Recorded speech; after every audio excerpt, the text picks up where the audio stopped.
ఈ యొక్క వింత వింత ప్రెగ్నెన్సీ స్టోరీలు బయటంతా ఒక ప్రెగ్నెన్సీ వస్తే చాలరా భగవంతుడా అనుకుంటున్నారే. ఈ రోజుల్లో ఒక ప్రెగ్నెన్సీ రావాలంటే అరడజన్ ఐవీఎఫ్లు చేసినా నో గ్యారంటీ అంటున్న డాక్టర్లు ఉన్నాయి ఈ రోజుల్లో.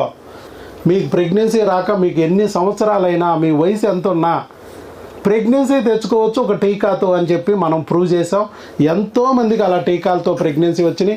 అలాగే ఇవాళ మన దగ్గరికి ఒకే రోజు 3 టీకాలతో ప్రెగ్నెన్సీ తెచ్చుకున్న వారు వచ్చారు.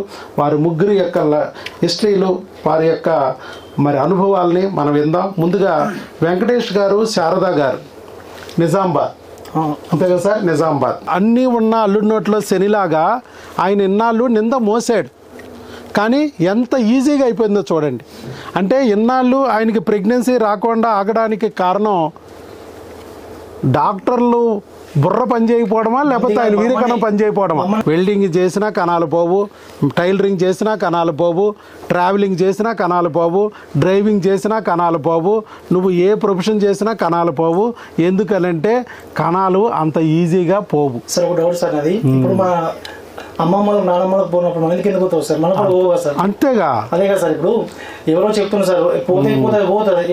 మా తాతలు పోలే, అమ్మమ్మలు పోలే, నాన్నలు పోలే, ఓళ్ళకి కూడా మనకి ఎందుకు పోతాయి? మనకు కూడా పోదు కదా. అవును. కణాలు పోవడానికి ప్రధాన కారణం క్రిములు. అది నేను చెప్పింది. అంతేగాని ఈ ప్రొఫెషన్లు కాదు. ఇవి చేస్తున్న వాళ్ళందరికీ పిల్లలు ఉన్నారు. నీకు లేరంటే కారణం ఏంటి? వాటి వల్ల కాదు నీకు పిల్లలు పుట్టకపోవడం. మా గురువు వెల్డింగ్ చేస్తారు, ఆయన 10 మంది పిల్లలు. అంతే. ఆయన 10 మంది పిల్లలు, ఆయన మొత్తం వెల్డింగ్ వరకు చిన్నప్పటి నుంచి పడితే ఇప్పటిదాకా ముసలిదాకా వెల్డింగ్ వరకు వేస్తుండ్రు. 10 మంది పిల్లలు. ఆయన మరి ఇంట్లో పిల్లలు ఎంతమంది, బయట పిల్లలు ఎంతమంది? సాఫ్ట్వేర్, ఒక డాక్టర్, అట్లా మంచిగా వాళ్ళందరూ. కాబట్టి ఏమి ఇబ్బంది లేదు. విత్తనాలు ఇంట్లో చల్లారు కాబట్టి ఇంట్లో వచ్చినాయి. బయట చల్లితే బయట కూడా వస్తాయి. నువ్వు మంచివాడు కాబట్టి ఇంట్లోనే చల్లావు. అందరూ నీలాగా మంచివాళ్ళు అంటారా? సో మన క్రిమి అనేది ఒక్క క్రిమి శనిగాడిలాగా అడ్డం పడ్డాడు. ఆ శనిగాడిని తొలగించగానే ఆయన దరిద్రం అంతా పోయింది. చూడండి, చక్కగా హీరోలాగా అయిపోయాడు.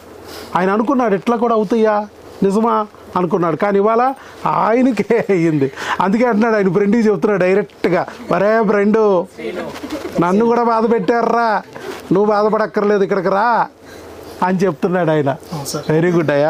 వయసు 36 అయినా, భార్య వయసు 34 అయినా, లేట్ మ్యారేజ్ అయినా, కణాల్లో ఒడిదుడుకులున్నా, అండాల్లో తేడాలున్నా, ఐవీఎఫ్ లేకోకుండా, ఆపరేషన్ లేకోకుండా ప్రెగ్నెన్సీ తెచ్చుకోవచ్చు న్యాచురల్గా అనేది ప్రూవ్ చేశారు. అది కూడా ఒక్క టీకాతో.